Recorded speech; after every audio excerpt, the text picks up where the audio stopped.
Ah, no, dale. Bueno, hola Sebastián, ¿cómo estás? Hola, ¿cómo Bienvenido. estás? Gracias por la Bueno, invitación, ¿eh?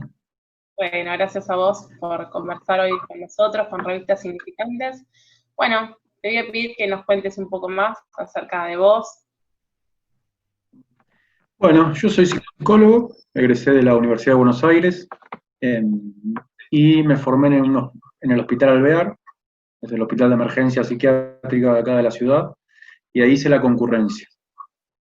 Cuando terminé la concurrencia ahí, que fue en el 2016, estuve 2 años como becario, que también es otra de las figuras ad honorem, digamos, colaborando con la formación de los concurrentes y después, bueno, tuve la suerte de poder concursar y entrar de planta en el 2018, que estoy en el servicio de hospital de día, del turno mañana. Mm. Ahí trabajo hace ya casi 2 años. Y bueno, el ámbito público fue un poco mi lugar de formación.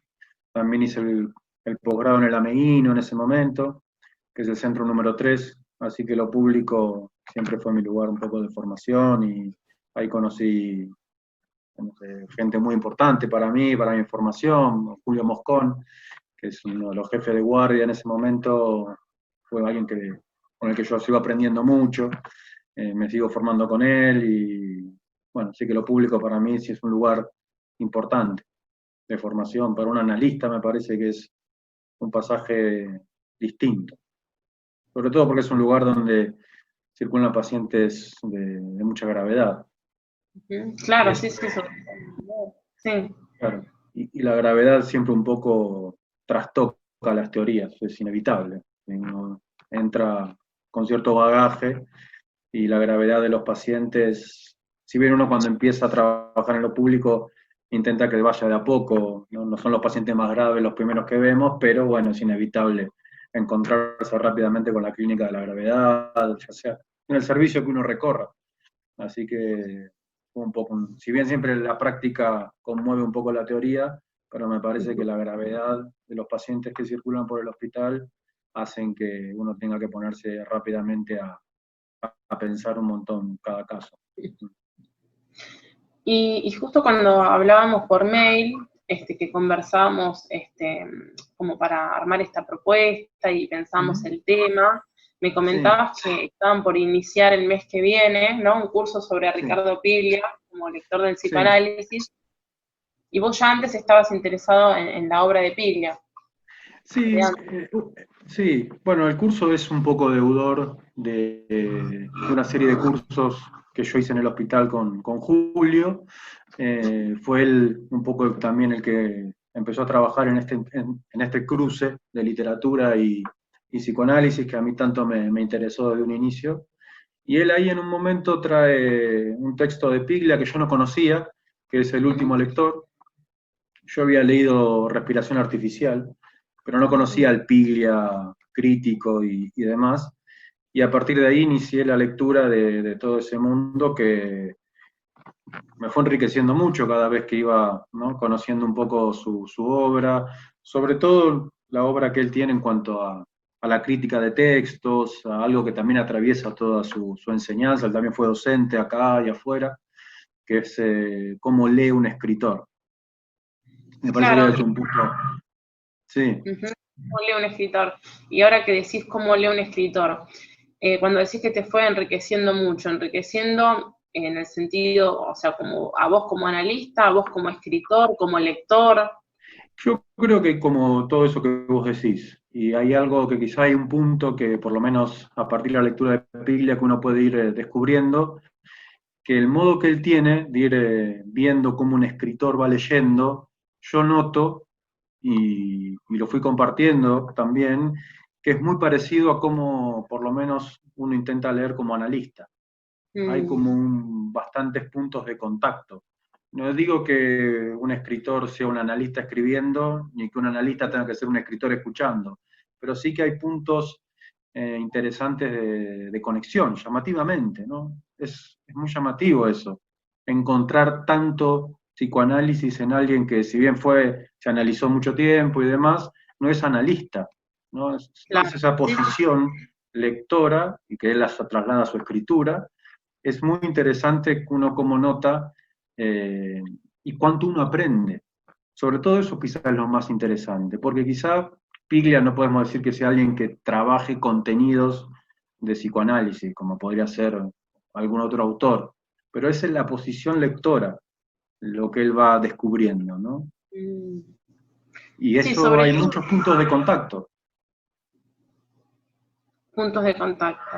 Sí, Sí, en un sí, sí, sí. principio, como ya que también habíamos hablado un poco de meternos en lo que él hace con Kafka, en Ujú. un principio lo que uno puede notar, quizá preponderantemente, es eso que él ve que Kafka también hace, que es leer de otra manera, ¿no? Entonces, eso es para mí fundamental en la práctica nuestra. Tenemos que leer de otra manera, inevitablemente. Como un poco hablábamos en los correos, muchas Ujú. veces en lo público y en un lugar de mucha gravedad, a veces lo institucional y la gravedad de un paciente coagula en un punto de sentido, ¿no? Que hace a su diagnóstico y que eso hace como que ya son viejos conocidos, ¿no? Mm. Está, tal el que se puede llegar a cortar, tal el que siempre viene y manipula con alguna idea determinada. Bueno, todos caemos en eso a veces, no es que uno por leer la Piglia esté exento de eso, pero por lo menos está advertido que habría que intentar hacer otra cosa y estar atento a escuchar alguna otra cosa, ¿no? Que es un poco también lo que él puede llegar a hacer en el cuento que propusimos trabajar un poco, ¿no? Es como alguien ahí que está aparentemente divagando, delirando, Renzi puede leer otra cosa, ¿no? Eso Bueno, es justo, interesante. sí, sí, voy a mencionar los textos, así Ah, las bueno, están escuchando, ¿sí? sí, Están al tanto y después vamos a hacer los links a las obras, así pueden también conocer la obra, quienes no la conozcan, acercarse a la obra. Bueno, sí, vamos a estar conversando de mucho, a partir de Mucho ruido de Kafka, un relato sobre sí, Kafka, que es de Piglia, y también del documental 327 cuadernos, que es sobre la obra de Ricardo Piglia también, que hay mucho de su propia voz también. sí, Y bueno, y otra cosa que aparecía también cuando hablábamos en los mails, cuando estábamos hablando del tema, era esta cuestión del lector descentrado, el analista pensarlo como el lector descentrado, ¿te acordás? sí, sí, sí. ¿Cómo es el descentramiento? Con respecto a agujereamiento del sentido. Claro, sí. Bueno, a mí me parece que es algo de lo que Piglia también hace mucho, ¿no? Cuando le descentra el sentido. Eh,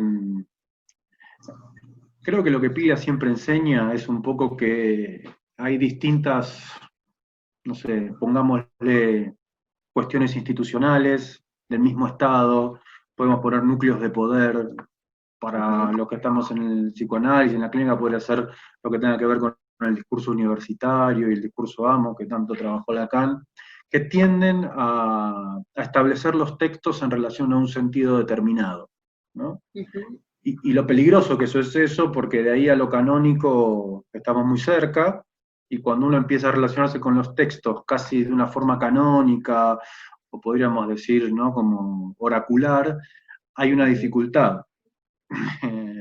Hay una dificultad que es que la letra empieza a coagular en un sentido que puede llegar a ser problemático, ¿no? Y lo que empieza a pasar es que se empieza a redundar mucho, y cuando me parece que uno redunda mucho en un sentido, se va alejando cada vez más de la clínica. Porque si hay algo de la clínica que me parece que tenemos que sostener como analistas es la conmoción permanente de la clínica. Creo que es una de nuestras mayores dificultades, ¿no? No ser tentados por la teoría y rápidamente decir qué es lo que le está pasando a alguien. Es un poco lo que siempre, ¿no? Intentamos hacer. No digo que nos salga siempre, pero por lo menos estar atento a eso, ¿no? Me parece que una cosa es que la teoría sea una baliza y algo que nos guíe, y como nos dice siempre Julio, a veces algo que nos permita liberar el oído, ¿no? Y otra cosa Sí, es que la letra se constituya como una música permanente con la que escuchamos. Y entonces me parece eh, que Piglia un poco enseña eso, ¿no? Que el escritor cuando lee de una manera descentrada, ¿no? Siempre está en otro lado leyendo, no en el centro de esos núcleos de poder, ¿no? Entonces puede conseguir quizá otro tipo de asociaciones o otras formas de entender a partir de ciertos, no sé, de ciertos recortes la obra de un autor, ¿no? Que es un poco lo que hace con Kafka en ese relato también, ¿no? Sí, en La loca y el relato del crimen, que también vamos a estar hablando un poquito del cuento, se pone como Bien, bastante en evidencia esto. Y además cuando hablabas de sí, esto de los sentidos coagulados, ¿no? También pensar en el cierre del sentido, y justo, bueno, Piglia habla de frases cortadas, ¿no? En relatos sí. sobre Kafka, que dicen que hay más, y que abren a Claro, la, ¿no? Donde el sentido no se cierra, sino que todo lo contrario, está cortado, por decirlo de alguna manera, suspendido en el aire, le llama él. claro. Pensar esto de las frases cortadas, interrumpidas, relacionado con el psicoanálisis. Bueno, en un principio él trabaja en ese texto que termina en un como C, ¿no? Y quedan unos puntos suspensivos en algunas cuestiones que él recorta de Ujú. Kafka. Me parece que lo importante es que él, ¿no? Abre toda una forma de leer eso, esos puntos suspensivos, como un modo de que es un relato a porvenir, ¿no? Ujú. Que la interpretación un poco podría ser en esa línea, ¿no? A un relato por venir, más que a desarrollar qué quiso decir. Es una diferenciación muy rica para nosotros, quizás, ¿no? Que estamos escuchando a un paciente. Una cosa es explicar una interrupción y otra es poder pensar que eso es un relato que está que la interpretación es un relato por venir, ¿no? Que hay algo ahí que más para contar, no es algo de lo que tenemos que ponernos a explicar, ¿no? Es muy interesante eso. Digo, para escribir también, ¿no? Como, Claro, sí. Justo pensaba en eso, ¿no? En el tema de la escritura. Porque bueno, Pili habla del arte de la interrupción, ¿no? Esto uno sí, lo puede relacionar con esto que venís hablando de la interpretación del analista y también del discurso del paciente. Y después uno como escritor, ¿no? Hacerse esa pregunta por uno cuando escribe. También Piglia cita en un momento, ¿no? A Kafka, que habla de que uno nunca puede estar lo bastante solo, ¿no? Cuando escribe, que incluso la noche no le resulta lo suficientemente nocturna. ¿Cómo pensás esto sí. de estar solo cuando escribe? ¿Cómo pensás esto de la soledad, la presencia, la ausencia en la escritura cuando uno va a escribir este, sobre, bueno, desde el lugar de analista, ¿no? Sobre la práctica o sobre estos entrecruzamientos. ¿Cómo lo pensás vos como escritor, como autor? Yo ahí me parece que hay un punto, esto es algo personal, más que pensarlo, ¿no? Como quizá quedarse solo o estar acompañado, ¿no? Cuando uno escribe, me parece que siempre lo que se presenta es una tensión, ¿no? Eh, Creo que hay que sostenerla esa tensión para poder escribir. Digo, tensión entre, ¿no? Entre la palabra, entre el silencio, entre, ¿no? Entre la soledad, entre la compañía. Me parece que un poco Kafka también trabaja toda esa línea, ¿no? Digamos, en este relato que Pila cuenta, se arma una escena en donde Kafka le propone a Félix, ¿no? Esa cueva en donde él estaría contento si le podrían llevar un plato de comida y, ¿no? Y entonces él podría escribir tranquilamente y le propone, vos vendrías. Ya ahí se arma una Mm. tensión, no es la más absoluta soledad, ¿no? El problema es un poco, y en esa tensión tratar de resolver esto que Piglia propone en Kafka, ¿no? Cómo hacer del discurso un uso propio y un uso distinto. Creo que esa es la tensión que uno intenta sostener cuando escribe, ¿no? Porque también, digamos, pensar que aislándose uno podría escribir distinto o leer distinto, es toda una situación que quizás puede ser bastante problemática, ¿no? Porque digo, ¿por qué por el mero hecho de estar aislado? Bueno, no hay Ujú. cosas que no funcionan, ¿no? También es cierto que hay una interrupción necesaria para poder escribir y leer, ¿no?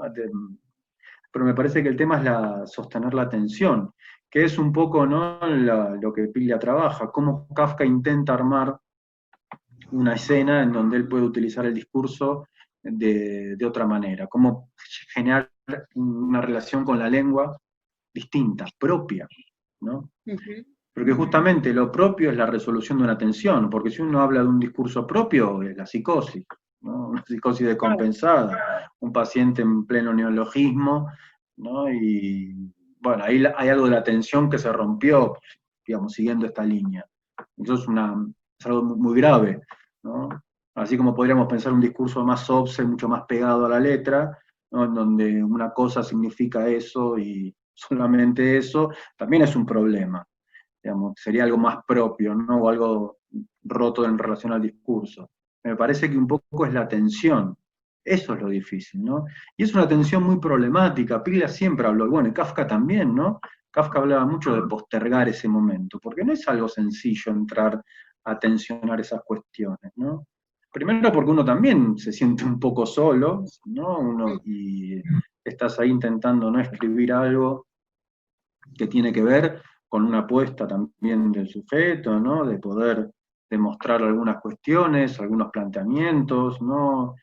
Bueno, Pila también hablaba de esto, ¿no? En relación a Kafka. Un poco Félix, ¿no? En esto que él trabaja, él que trabaja en un sentido. ¿Cómo pasar, él dice, ¿no? De K a Kafka, ¿no? De lo privado a lo público.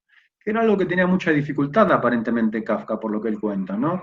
Había mucho manuscrito, interrupciones, volver a, ¿no? a otros textos, textos que quedaban a medio decir, ¿no? Y cómo Félix en esta cuestión de su interés por transcribir y por mecanografiar textos, arma en Kafka la posibilidad, ¿no? de alguien que pudiera ayudarlo a publicar, ¿no? Sí, ¿No? incluso él pidió, dejó escrito, ¿no? Que quemen la obra, su obra, ¿no? Sí, De alguna forma ya las dio a luz para que otro las lea y ya estaban a disposición de otro. En ese sentido ya es una forma sí, también de estar con otro. Mm. Sí, y sí, también tal cual, pensando, ¿no? Uno se podría preguntar rápidamente por qué no las quemó él, ¿no? claro, sí, Eh, porque las ¿No? Pila algunas también ubica que esas cartas están escritas a lápiz, hay una a lápiz y otra en tinta. Entonces ya eso es muy sí, interesante también, ¿no? La materialidad de la carta, qué sí, pasó, por qué una en lápiz y otra en tinta, ¿no? Hay algo ahí de mucha riqueza para pensar, ¿no? Que también como analistas un poco nosotros quizá acompañamos a veces algunas cosas, ¿no? A veces algunas cosas está buena que se escriban en lápiz, a mm, veces algún paciente está bueno que puedas poner algo en tinta, ¿no? sí, Digamos, que queden sí. ahí, ¿no? Que ofrezca leer más que él resuelva. Bueno, nosotros también quizás estamos un poco todo el tiempo en esa letra, ¿no? En esa materialidad. Cuando un paciente viene ¿no? y su discurso parece estar escrito a máquina, está bueno que agarre la virome también, ¿no? Entonces, estamos todo el Claro. tiempo tensionados en la materialidad de la letra, pero como una forma de poder pensar los discursos también. Sí, también habla, Biblia se refiere mucho a los sentidos cifrados, ¿viste? Ahora que Sí, tenés discursos escritos a máquina. ¿Cómo pensás esto del cifrado y de ese enlace enigmático, como le llama él, esto del desciframiento, o sea, en relación con el psicoanálisis? ¿Cómo poder pensar en descifrar, pero sin ser uno el portador de un sentido completo, sino todo lo contrario, no partir desde un sentido, no ir a descifrar ya contando uno este, con la realidad, sino todo lo contrario? mira, yo creo que esto que vos decís está muy bueno para pensarlo. Uno piensa que rápidamente descifrar es ponerse ¿no? meticulosamente a descifrar, valga la redundancia. Quizás esto lo podemos ilustrar también con algo que él escribe en relación a, viste que en un momento él nombra la carta al padre, ¿no? Ujú. Texto famosísimo de Kafka, bueno, no sé si famosísimo, pero muy leído. Creo que Kafka, más allá de cuánto uno esté cerca de la obra, conoce, aunque sea de oído, esa relación tan compleja con el padre, ¿no? Un padre aparentemente, por lo que cuentan casi todos los biógrafos, bueno, y él mismo también, un tipo muy rígido, que le costaba mucho entender a un hijo que no estaba en relación a lo comercial, ¿no? Bueno, entonces el Piglia es muy interesante para pensar esto del desciframiento, ¿no? El que dice, cuando lee la carta al padre, alejémonos, él dice, del relamido tema de Kafka y el padre, ¿Y por qué no nos ponemos a tenernos a leer cómo Kafka le cuenta al padre lo que vivió para que él pueda percibirlo? Ahí hay toda una posición ¿no? En relación a descifrar un texto, que tiene que ver cómo alguien construye un texto. Entonces, ¿él qué dice? Porque me parece es genial lo que él arma. Él le cuenta entonces al padre que hubo un momento en donde él creo que estaba ya dormido y le pide un vaso de agua a la madre o a alguien de la casa, alguna hermana, y él dice, yo no tenía sed, pero me quería un poco, ¿no? Molestar, hacer ver un poco, ¿no? A ver si qué tanta bola me podían llegar a dar. Entonces, aparentemente, como Kafka niño se puso un poco pesado, él cuenta al padre, lo sacó, me dejaste afuera en pijama, le cuenta, y me cerraste la puerta. Entonces, ¿qué rescata Piglia? Kafka le pone, por mi forma de ser, yo no entiendo qué tiene que ver pedir un vaso de agua con terminar afuera de la casa, ¿no? Y entonces ahí Piglia que arma, que Kafka cuenta, ¿no? Y escribe cómo las cosas suceden en relación a cómo él las ve, para contársela al otro y que el otro pueda entender cómo él las vive. Entonces la escritura de Kafka pasa a ser un modo de transmitir una experiencia propia.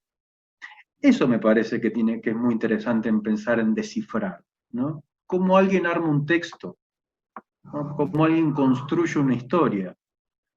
Y justamente descifrar es descentrarse de un discurso que tiende a estabilizar la carta al padre como una carta en donde Kafka habla de cuánto padece tener un padre no riguroso. Bueno, eso está también, pero es interesante para nosotros, como analistas de la tan relamida, ¿no? La cuestión los padres y demás, pensar esto, ¿no? Kafka le cuenta al padre que él no entiende qué tiene que ver tomar agua con terminar afuera de la casa, y eso arma toda una situación muy rica para pensar, ¿no? Es muy interesante. Otra escena que podemos contar de lectura en relación a descifrar es lo que Kafka arma con Félix y ¿no? El texto La condena, ¿no? Sí. Él escribe el texto, ¿no? Después de conocerla. Y después de conocerla dice que ese texto es de ella, porque hay una letra, Félix coincide con la letra ¿no? Arma toda una cuestión lectora entre letras y apellidos y raíces etimológicas, entonces la condena habla de eso, ¿no? Entonces ahí se arma toda otra situación. Bueno, ese texto está escrito dedicado a Félix. Entonces Sí, ahí Sí, te hace un escucho. trabajo un poco como Renzi, como Emilio Renzi, que es este personaje que él siempre trae en sus cuentos, hace ahí como un trabajo de desplazamiento de sentidos, ¿no? Es Pil. interesante. Claro, ¿no? Él toma algunas cuestiones del acarriamiento, ¿no? Que Kafka utiliza, y sí, ¿no? Acarrear es justamente llevar de un lado a otro lo que no estaba. Entonces él hace una construcción muy interesante de eso, ¿no? Muy interesante. Y ese golpe, ¿no? Que sucede en algún momento también, ¿no? Es como a partir de un golpe arma todo un sentido en relación a una escena, ¿no? Sí, haciendo lazos entre fragmentos invisibles. También se puede pensar como hilos invisibles, ¿no? Que uno puede agarrar de un lado a otro Sí, entre estos sí, sí. que ven y sus lazos. Creo que por eso ¿no? Bueno, lo que hace Renzi también en el cuento, ¿no? Es como encuentra, ¿no? Hay algo distinto. Es muy interesante, ¿no? Digamos, ¿no? Hay un crimen, ¿no? Nadie conoce muy bien qué sucedió y hay una loca, ¿no? Que en su discurso, aparentemente totalmente descompensado, psicótico o loco, no está diciendo nada y lo repite constantemente. Bueno, ahí tenemos un texto y cómo hay dos personajes que se disputan una posición lectora, ¿no? Está el periodista de policiales, y está Renzi, que en ese momento es un tipo que viene de la facultad, de estudiar a Tuberovsky y su fonología y demás, que hace pequeñas biografías de escritores, y lo mandan a él porque no hay otro en ese diario, y a partir de, ¿no? Y hay algo que yo me detuve a leer, que es muy interesante, ¿no?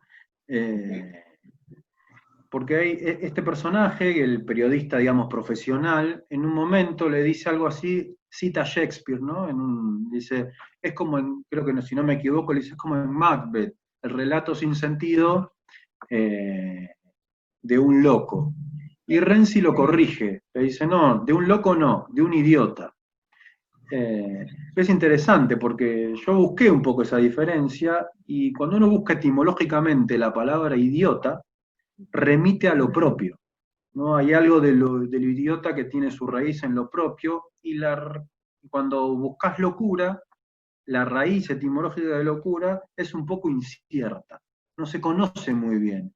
Entonces eso me parece sumamente interesante, ¿no? Que la relación de la locura con la letra está más en una relación incierta que lo que hace alguien, podríamos, una posición más idiota, que hace una relación más propia de la letra, ¿no? Hay como algo ahí muy interesante, que son dos posiciones distintas, ¿no? Y como Renzi ve que algo ahí hay, porque repite, ¿no? Justamente porque repite, hay algo ahí para leer. Entonces él, bueno, él arma una técnica como de moldes y de superposiciones que encontraría un modo de leer distinto y encuentra justamente, ¿no? Es interesante lo que dice, ¿no? Que esta paciente, digamos, o esta loca tiene que repetir algunas cuestiones que no puede dejar de hacerlo y en esa repetición ahí hay algo más por decir, ¿no? Algo distinto. Y él encuentra ahí eh, quién mató y resuelve el crimen. Sí, armando esos enlaces que hacen entre estos fragmentos que quedan por fuera de la repetición. Mm. Y viene también en él mismo como escritor, ¿no? Deviene en su propia escritura. ¿Qué hace él con ese descubrimiento, ¿no? Claro, Deviene sí, como autor, por decirlo de alguna manera. O sea, de lector. totalmente, ¿no? Sí, esto que vos decías, es así, ¿no? Como él, también si podemos pensar en ese diario como un núcleo de sentido y de poder, ¿no? Donde le dicen no te metas con la policía, lo que la policía dice, vos pones que es así. Entonces él, al no poder encontrar ahí, sale de eso y escribe un cuento, ¿no? Que fue algo que Piglia trabajó muchísimo también, ¿no? La relación de la literatura con el Estado, ¿no? La literatura como improductiva. Entonces hay toda una situación ahí que entra en constante choque y tensión con lo estatal, entendido como esto que veníamos hablando, ¿no? Como núcleos de poder que tienden a estabilizar los textos. Entonces el tipo manda un cuento, entonces ya la literatura es otra posición totalmente distinta, ¿no? A lo que podría llegar a ser el periodismo, ¿no? O entrar otra vez a repetir lo que dice algún núcleo de poder, que tranquiliza, pero bueno, sería Pero que una... para decir, ¿no? O sea, también dice. Claro, claro, sí, sí, sí. Bueno, y si hablamos en relación a esto, ¿no? Si uno va a este documental, que es un poco el ordenamiento de los diarios, yo creo que hay Sí. dos escenas ahí que sirven mucho para pensar el tema de la escritura y la lectura en relación a Piglia. Por lo menos para mí, debe haber muchos más, es muy rico el documental. Sí, sí. Primero, la escena en donde él cuenta cómo inicia el diario, ¿no? Él venía de un padre peronista que se tiene que ir, son de Adrogué, se mudan a Mar del Plata, creo que él tiene 16, 17 años, y cuando entra a lo que va a ser su casa o su habitación, la encuentra vacía y en un rincón de una ventana empieza a escribir, ¿no? Entonces él liga inmediatamente su escritura y su lectura al destierro, ¿no? Ya es otro lugar, no hay un forzamiento de ir hacia otro lugar, ¿no? Él está escribiendo en un lugar que no le es propio. Eso va a atravesar toda su obra, ¿no? Él siempre un poco lo dice.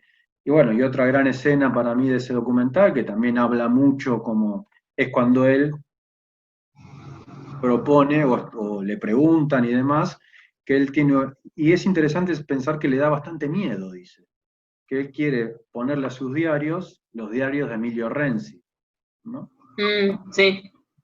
Sí, sí, nombrar sí. lo propio con lo que fue un personaje que atravesó prácticamente toda su obra. Sí, Creo él que dice que son dos escenas muy significativas. nadie puede decir nada sobre sí mismo, pero sobre otro es posible, dice Es en un momento. inevitable, ¿no? Un poco es lo que trabaja con Kafka. Él dice, para poder ver lo que pasó hay que contar otra historia, ¿no? Que es un poco lo que atraviesa toda su obra también. Hay que contar otra historia, no hay que correrse, hay que escribir otra cosa para entender lo que está pasando. Como si uno, ¿no? Si estuviera muy cercano, o si uno se apropiaría mucho, Mm, ¿no? Eh, bueno, él ubica algo muy interesante. Para él, una de las primeras autobiografías modernas es la interpretación de los sueños, mm. ¿no? Textos descentrados y los hay, todo el tiempo, ¿no? Está Freud ahí descentrándose, tratando de ver qué corno le pasa con todo eso que se le viene encima, y que Sí, sueña y que no, y que, bueno, sí, que sí, construyó un discurso. sí, que implica también un lector descentrado, ¿no? Porque para poder leer este texto no se lo puede leer desde el centramiento, por decirlo de alguna manera. Y yo creo que sí, yo creo que es el gran aporte que dejó, ¿no? Piglia, bueno, él mismo siempre cuenta, ¿no? Que las lecturas que él tenía también eran muy descentradas de la época. Cuando todos leían a Sartre, él se fue al Círculo de Praga y a todos los checos, ¿no? Que a Brecht, a Benjamin, tenía toda otra línea de lectora. Eso le permitió un poco hacer de...